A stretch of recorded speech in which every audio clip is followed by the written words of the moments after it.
Ladies and gentlemen, as we begin our services, if we can please kindly turn off all cell phones or electronic devices, or please place them on silent. Thank you.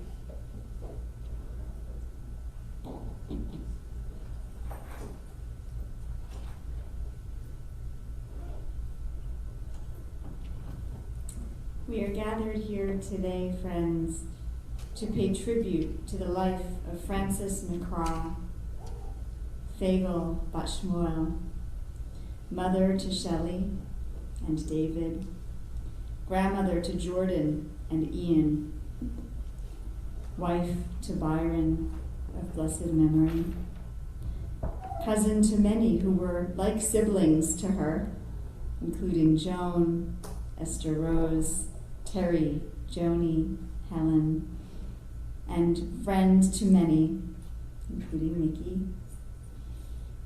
Frances was traditional in her Jewish ways, and so we honor her today with words from the Jewish tradition, beginning with the words of Ecclesiastes. A season is set for everything, a time for every experience under heaven, a time for dancing and a time for wailing, a time for birthing and a time for dying, a time for speaking and a time for silence, a time for seeking and a time for losing. The time of mourning is a complicated time, filled with many emotions and memories, both bitter and sweet. We begin our service with the recitation of a psalm, thus linking Frances's life with the 3,000-year-old tradition of the people Israel and the eternity of God. Psalm 23. Mizmor leDavid, Adonai ro'id l'chsa, Bihinat asher yarbitzeni, al mei menuchot yanaleni. Nafshi yeshover, Nafshi yeshover,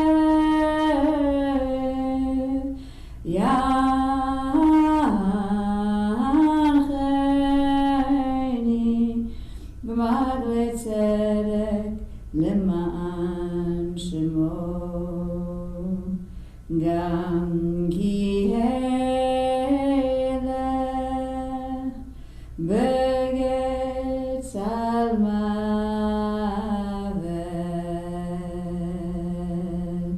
lo irara,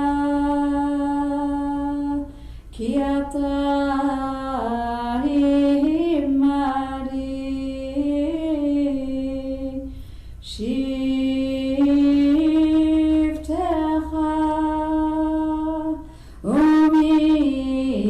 Shamtecha, Shivtecha, Umishamtecha, Hemayan HaChamuri, Taharach lefanai shulchan, Taharach lefanai Shulchan, Taharuch lefanai Shulchan, neged Torah, Dishanta, Dishemen Roshi, Dishanta Vashemen Roshi, Dishanta Vishemen Roshi, Kosi Revaya, Ach Tov, Tov Vachesed. Yirdefuni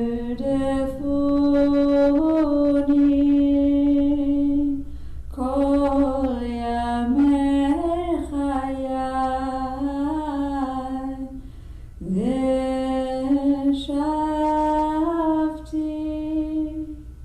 V'shavti b'veit Adonai V'shavti b'veit Adonai levorech yamim. A Song of David. The Lord is my shepherd, I shall not want. He makes me to lie down in green pastures. He leads me beside the still waters. He restores my soul. God guides me in straight paths for his name's sake. Yea, though I walk through the valley of the shadow of death, I will fear no evil, for you are with me. Your rod and your staff, they comfort me. You prepare a table before me in the presence of my enemies. You have anointed my head with oil. My cup runs over. Surely goodness and mercy shall follow me all the days of my life, and I shall dwell in the house of the Lord forever.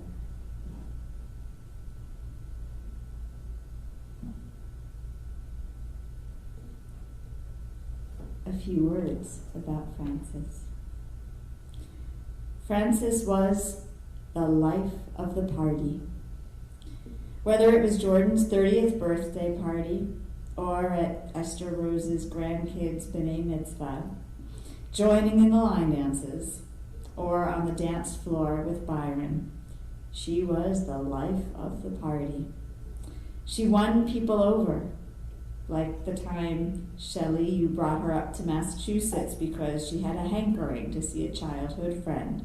But you needed to stop on a business dinner on the way, and you brought her along.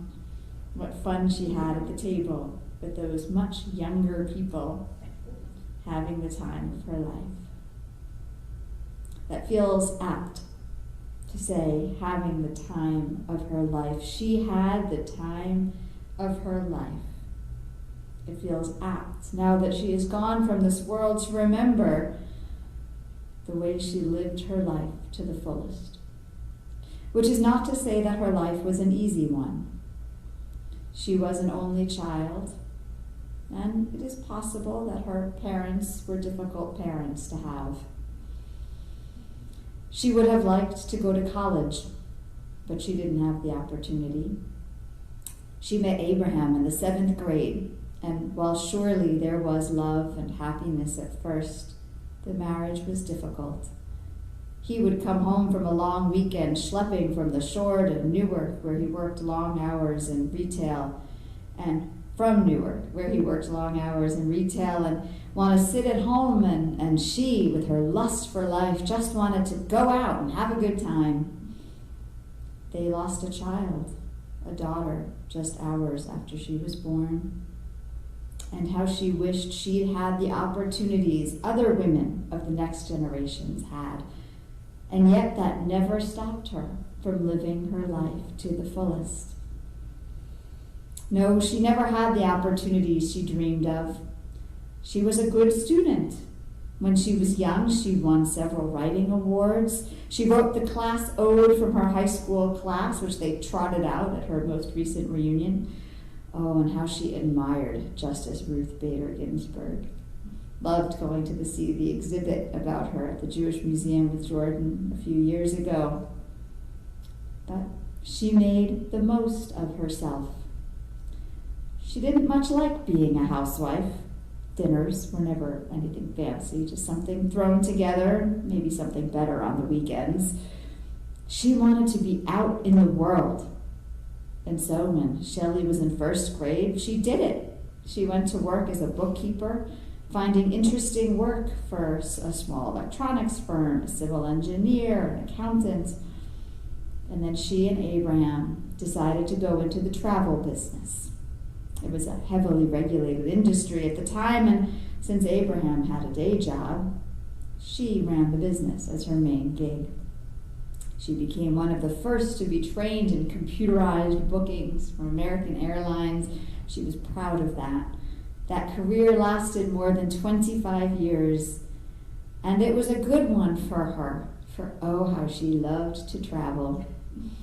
That Pan-Pacific cruise, the one that went from Greece through the Suez Canal and ended in South Africa, or her last cruise with Joni and Esther Rose in 2020, just before COVID hit.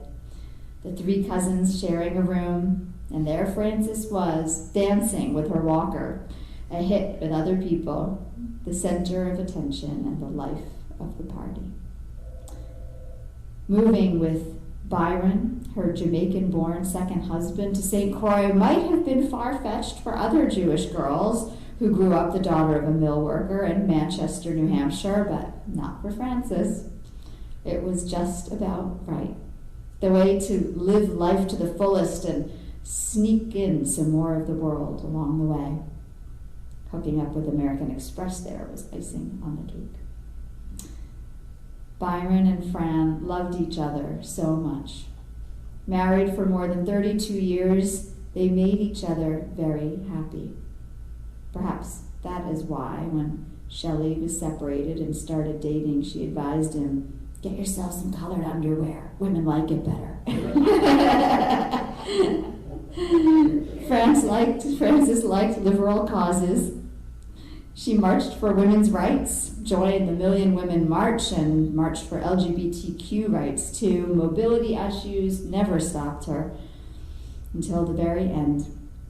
She went the extra mile for what she believed in. She supported the orchestra, including and especially Jordan's music and animals.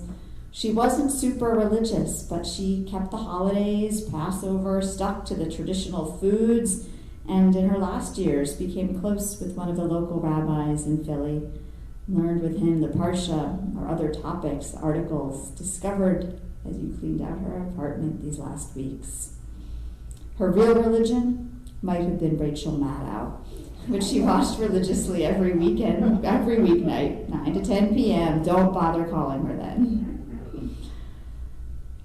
Shelley, she taught you important lessons, like the one in 1965 or so on the family road trip, driving from Baltimore to Washington, and your dad would get tired driving on the freeway, so you'd take the back roads.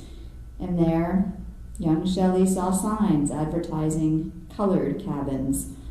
He thought they were brightly painted cabins, but Mom told you that's not what that means, and explained what it did. She taught Shelley self-reliance, something that shaped you throughout your adult life. When she was there with you and David, she was there, but you were latchkey kids in a sense from early on, and that too was an important lesson. She lived far away once she and Byron moved to St. Croix, which made it hard for Jordan and for Robin too to have a close relationship with her. But she was there, supportive of anything and everything you did, and was a very caring person. Jordan, when you were born, she flew up and wrote Robin a letter saying that she wasn't trying to be interfering, she was just trying to help. She came in for your high school and college graduations and was good to her own parents, too. When you came out to her, Jordan, it was not a big deal at all. And she was so supportive of you, always, even during rough times and rough breakups. Shelley, your mother was proud of you, of your achievements, like making Eagle Scout as a kid, doing well academically, earning your master's degree. She established in you a good framework of values and integrity, something I've witnessed when you showed up at my first Oheb Shalom picnic, and there you were driving however long to be there, and in the way you raised Jordan. You were a totally devoted son, moving her closer to you in her later years and caring for her here. And I know how you took care of her in these last weeks and days, too. Frances used to say, "If anyone ever asks, remember that all I ever wanted was to have peace in the world, in my life, and remember my travels." So I lift that up for us, along with the image of her dancing with Byron, with her cousins, with anyone who would dance through life with her. Let that be the memory that we take of her as we move on with her memory.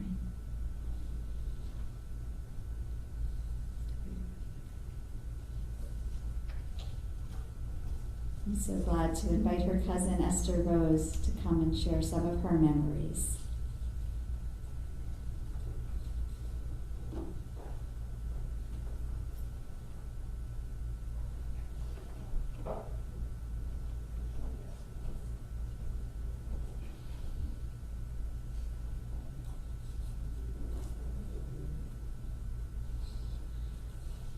Even though Cousin Fran and I were not close growing up, I want to illustrate how our relationship has grown over the years. She was 15 years older than me. She lived in New Hampshire, and I grew up in New York City. When she lived on Long Branch on Long Island, on North Jersey, I was still a teenager in New York.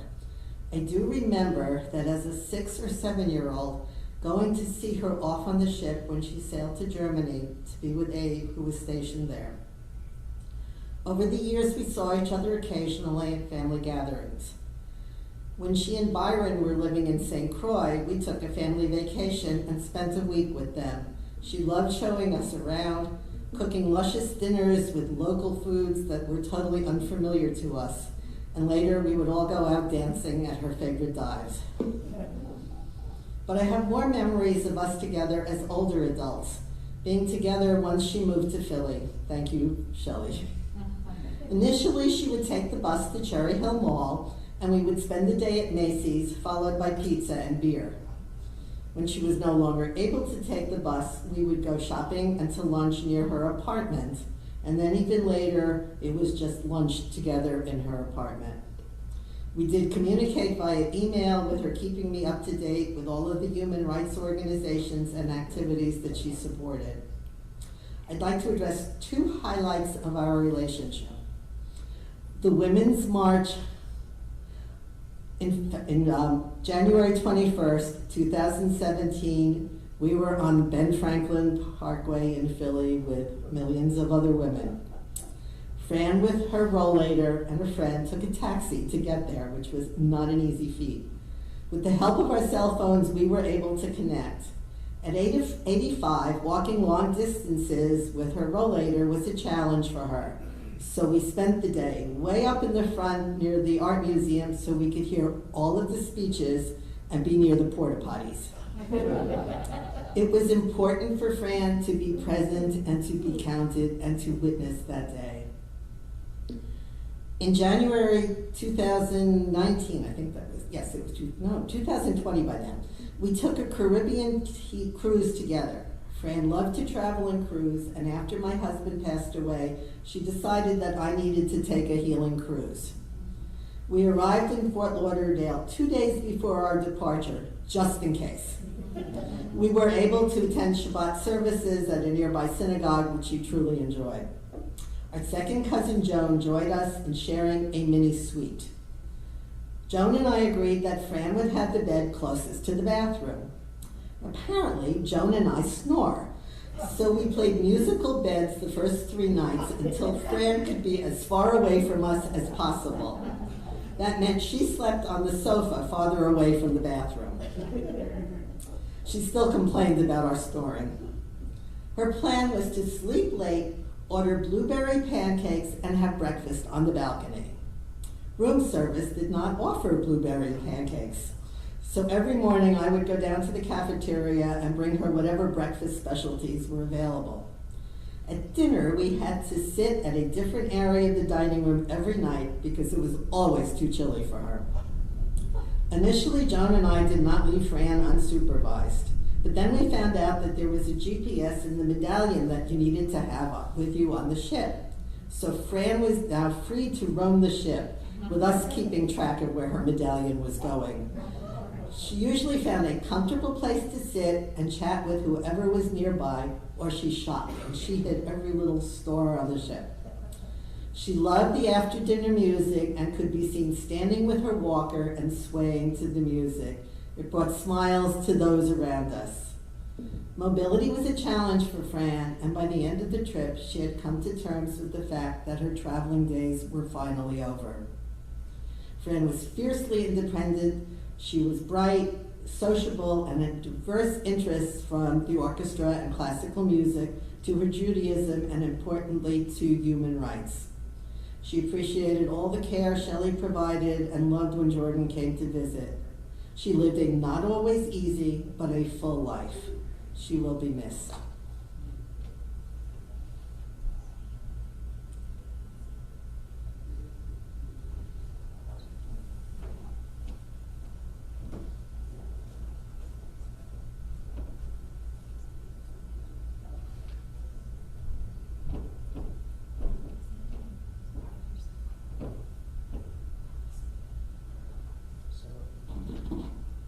Just want to play a musical tribute to her. This is Anuzel Rimo Tom by Charles Osborne.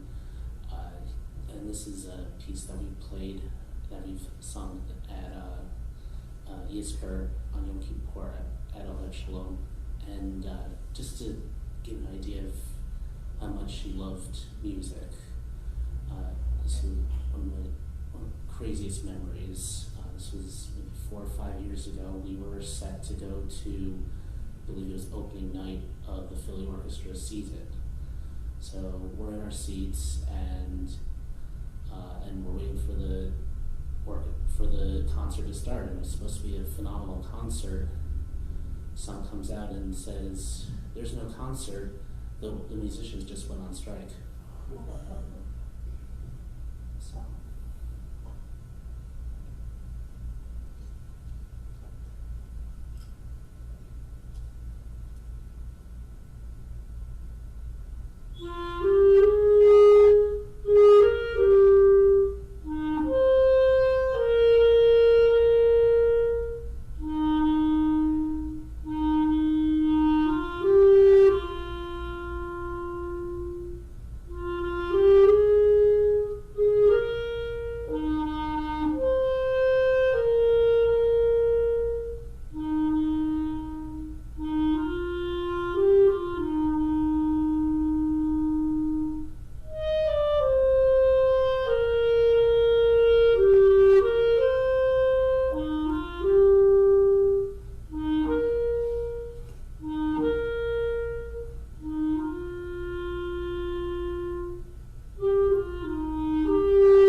The title of the song means we remember them. Thank you, Jordan. That was just perfect.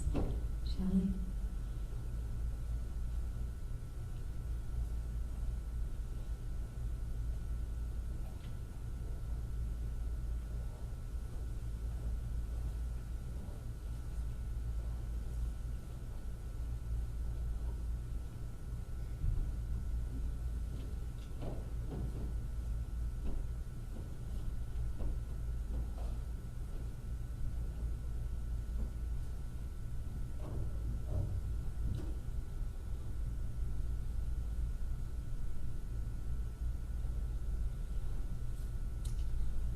thank you all for being here, both in person and on the live stream. You hear me okay? A friend who's an avid Springsteen fan asked me which song would relate best to Mom. And if this were my father's funeral, I'd have a ready answer, Independence Day. But it's not, so the response is more challenging. How about The Wish? Mom was certainly not a June Cleaver type because she worked pretty much continually throughout my childhood. I was a latchkey kid from early on. Like Bruce's mom, she was proud of her jobs, first as a bookkeeper and later as a travel agent. And earlier in her life, Mom could run a telephone switchboard the old way by plugging wires into sockets. And you ever seen that? I mean, it's something that today's generation wouldn't have a clue about. Another characteristic that Bruce's mom and mine shared was a love of dancing. I've often wondered if the Bee Gees and other disco groups portended the end of my folks' marriage, because she liked to dance so much and my dad didn't. But Byron, her second husband, certainly did. As was Bruce's mom, mine was always supportive of my career choices. Maybe a stretch, but our other connection is that Mom rented one of her West Long Branch travel agent offices at a strip mall owned by Patty Scalfa's father. Mom had some special talents, one of which was writing, which the rabbi mentioned. One of those essay awards, I posted a newspaper clipping on the poster in front. Sometimes I think her secret wish was to emulate Grace Metalius, an early graduate of Manchester Central High School. At least the writing part, not so much the alcohol and the drugs.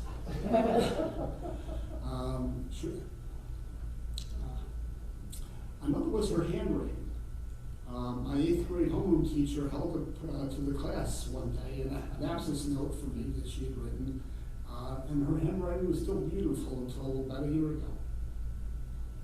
Likes dancing, the orchestra, and any music she could dance to, especially Animals, Liberal Causes, Rachel Maddow, and travel. Warm places like St. Croix, Chinese food, and so very glad that her last non-institutional meal was from Han Dynasty. Pro football, so Sunday afternoons in the fall were always a good time to visit. But despite a rich and satisfying life, she always wished she had the career opportunities that modern women do. And so admired Ruth Bader Ginsburg as a prime example of what women of that era were able to achieve. In purely social settings, she was a party animal, energetic and fun to be with. When Robin and I visited St. Croix, we'd be done around midnight, but Mom and Byron kept the block parties going, dancing up the storm until the wee hours weren't quite so wee anymore. I'm not ashamed to admit that she could easily out-party me. At events where she didn't know anybody, Mom would hold court and engage with people of all types. At Jordan's 30th birthday party in 2019, and that photo is from that party. Mama hung out mainly with Jordan's co-workers who kept on complimenting her from months on end.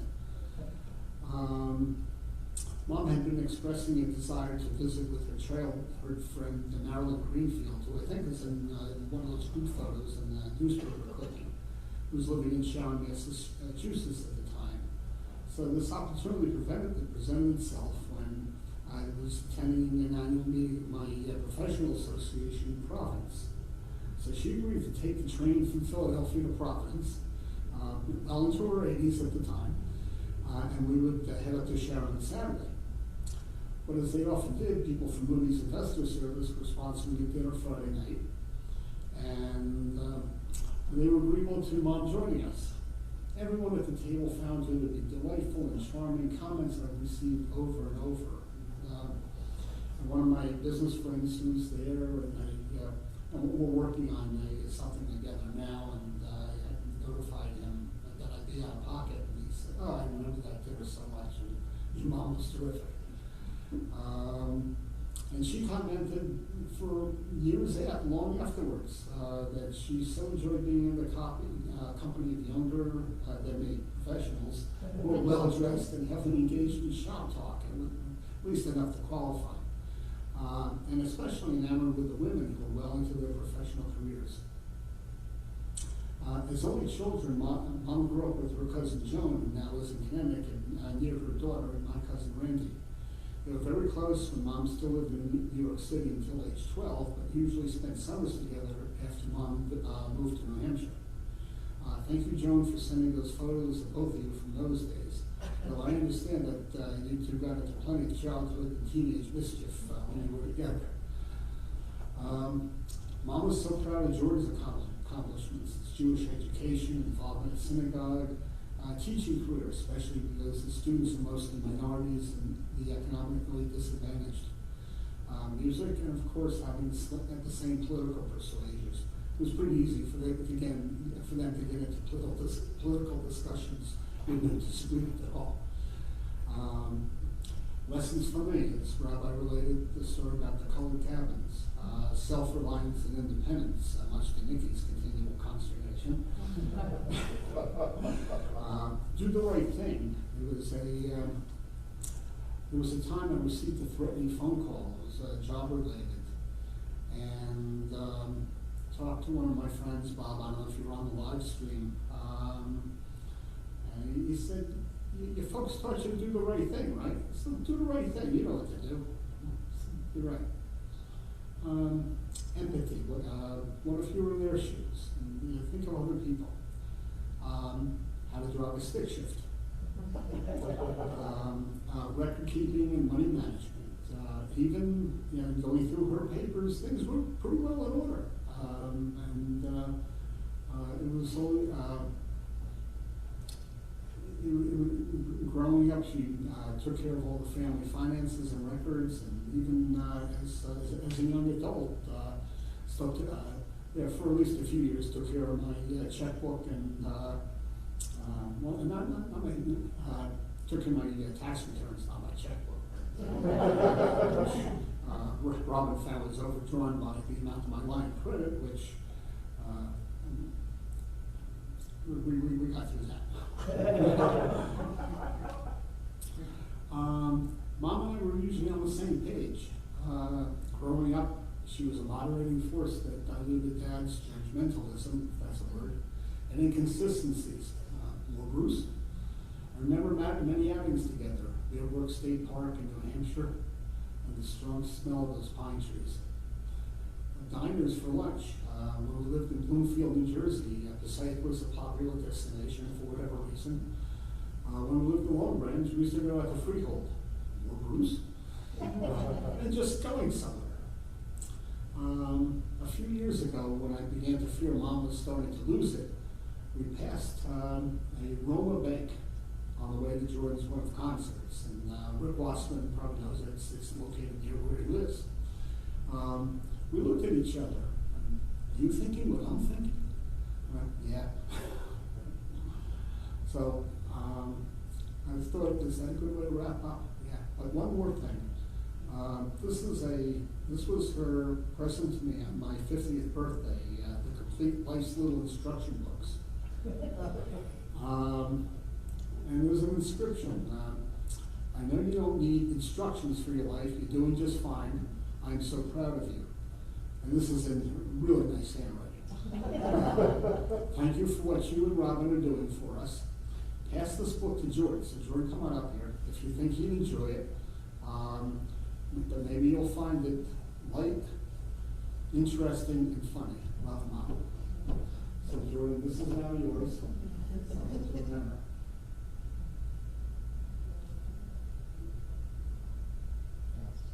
You'll see her handwriting. Yeah, That's awesome.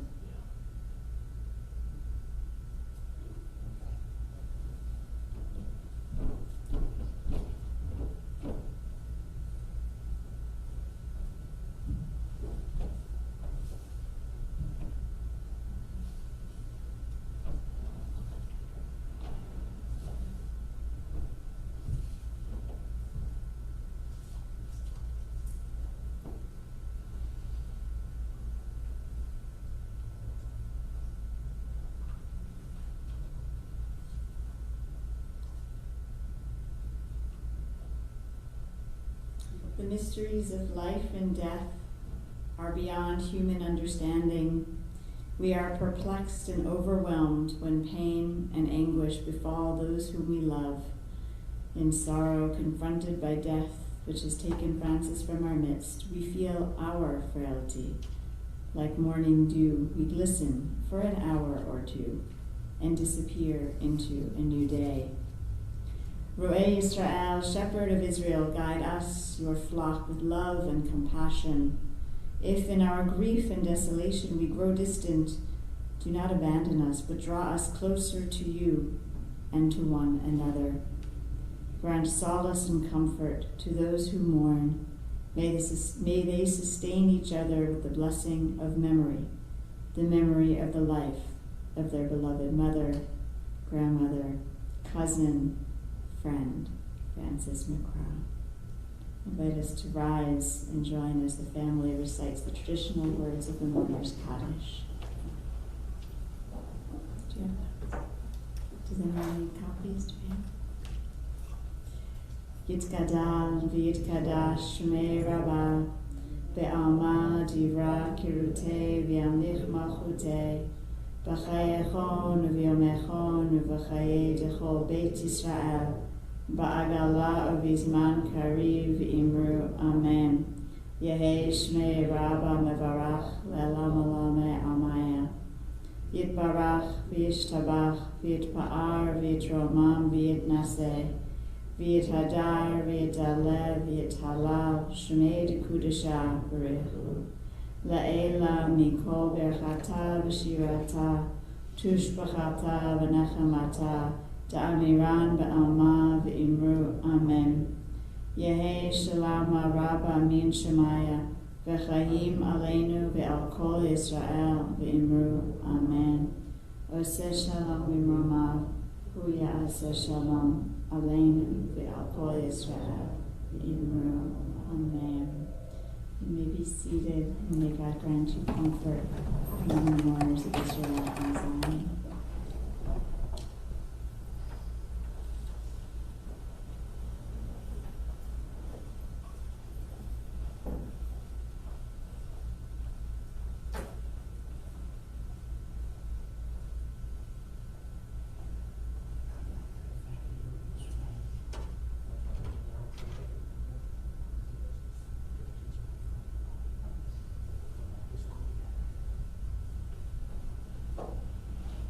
Ladies and gentlemen, everyone is invited to join the family at Ponzio's restaurant for a lunch following the conclusion of services here at this time. And there are directions for those who need in the lobby on the podium as you exit. Folks in this row, begin to head to our cars, please.